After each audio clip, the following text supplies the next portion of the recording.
Aujourd'hui, je vais parler de a question that I find almost too simple, but hey, it's been asked, and that is, once you maxed out all tax-advantaged retirement accounts for the year, what next? Hey, XenPuck here. Another day, another fire-related question. And the question is pretty simple, I think. Yet I suppose it must be asked for a reason. I mean, a reason that I can barely comprehend, but I'll try to empathize with nonetheless, right? The question is basically, where do you invest outside of tax-advantaged accounts? Straight off the bat, I want to explain why I find this question curious, right? Because it seems like the questioner almost lacks imagination in terms of investments or have a limited mentality in terms of like resources. He asks as if all investments must be made in a 401k or an IRA or something. I mean, I think this is very peculiar, and that might be a cultural thing in the USA because the average savings rate is so abysmal here that, when it even peaks over double digits, that makes the news. I mean, imagine that. The average American started saving over a whole 10% of their income during the pandemic, period, right? And that's news. I guess in a way I'm glad, because all those spenders, in this very, very rich country, they're the ones that keeps me flush, keeps my investment flush, and keeps me early retired. So how can I complain, right? Also, I don't want to make it sound like I'm downplaying people who are first able to max out retirement accounts first, right? Even for those who want to retire early, not just retire at the senior citizens age, right? Because let's face it, for most people, the maxing out retirement accounts, that's about 20K through the 401k contribution cap and the IRA contribution cap, right? And off a median income of, let's say, $65,000 for a US household, 20 out of 65 is a significant percentage. That's around 30%. Wow. When you look at it that way, that'll definitely put anybody on the high end of savers, at least compared to Americans, right? Still, that's not nearly the 50 to 75% that would be needed to get you to financial independence before you hit middle age, right? But hey, again, this is a great start. I'm not knocking it.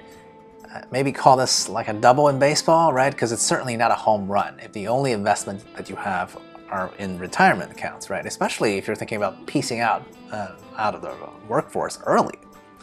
Anyway, back to the actual question. I can easily rant off a few investment options that simply has very little to do with retirement accounts that anyone who's remotely interested in financial independence should consider or already have.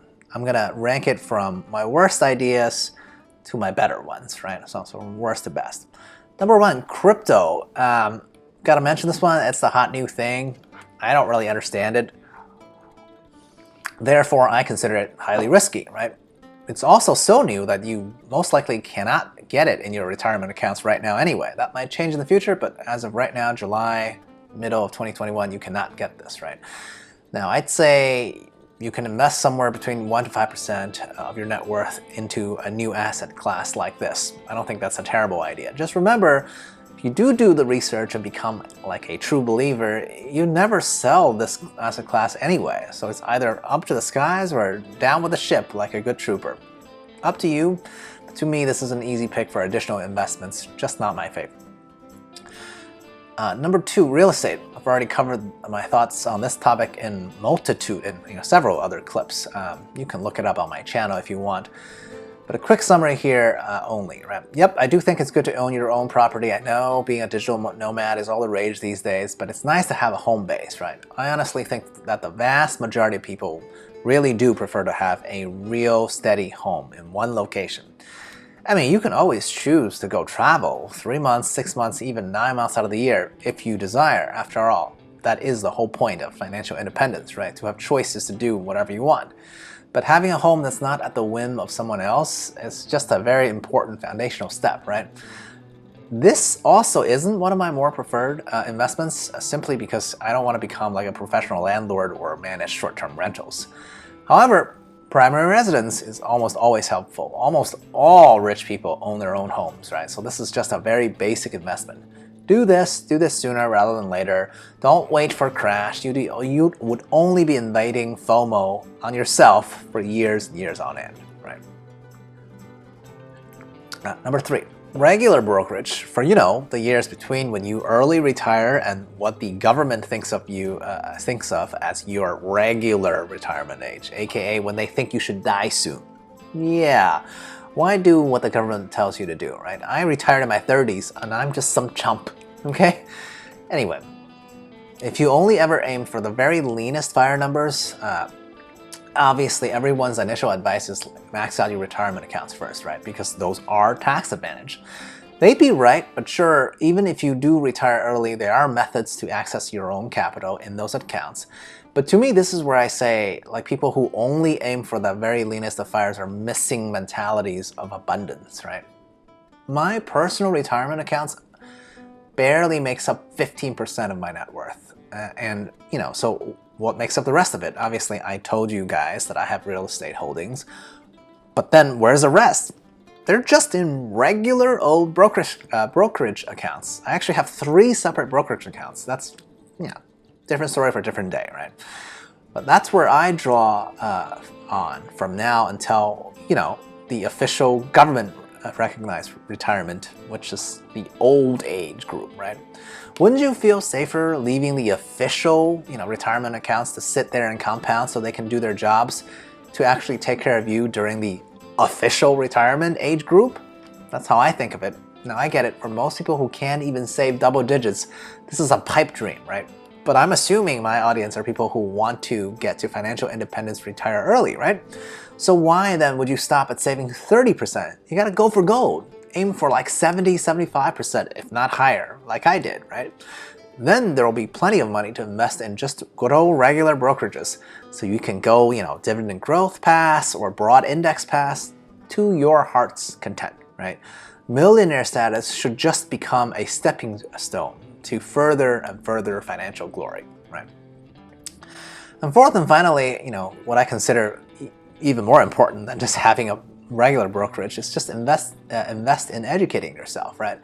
This isn't so much money related, but let's be clear, having experts and coaches will help you learn faster and more efficiently. Life isn't just about money, right? It's about overcoming challenges. I mean, social media is fine to introduce you to some new ideas, and YouTube is fine to for learning some rudimentary beginning skills, right? But let's be clear, no one's ever going to become like an expert through YouTube training alone. That's just silly, right? So if you have additional resources, go into the real world and learn stuff. That'll be helpful on the journey to FIRE and also after you get to the retire early part, okay? So what do you guys think? Where would you put your extra resources into? I mean, honestly, when I really think about it, I consider any expenditure some sort of investment, right? I mean, a gluttonous meal is an investment, I don't know, in pleasure and also your waistline. And trendy clothes is an investment in mostly vanity, right? And pride, maybe. So I guess the real question boils down to this. What's actually important to you? Okay, comment, like, and sub or whatever. I'm just never gonna say dumb things like smash that like button, because I don't know. I'm me, a no sales dude. Cheers, till next time.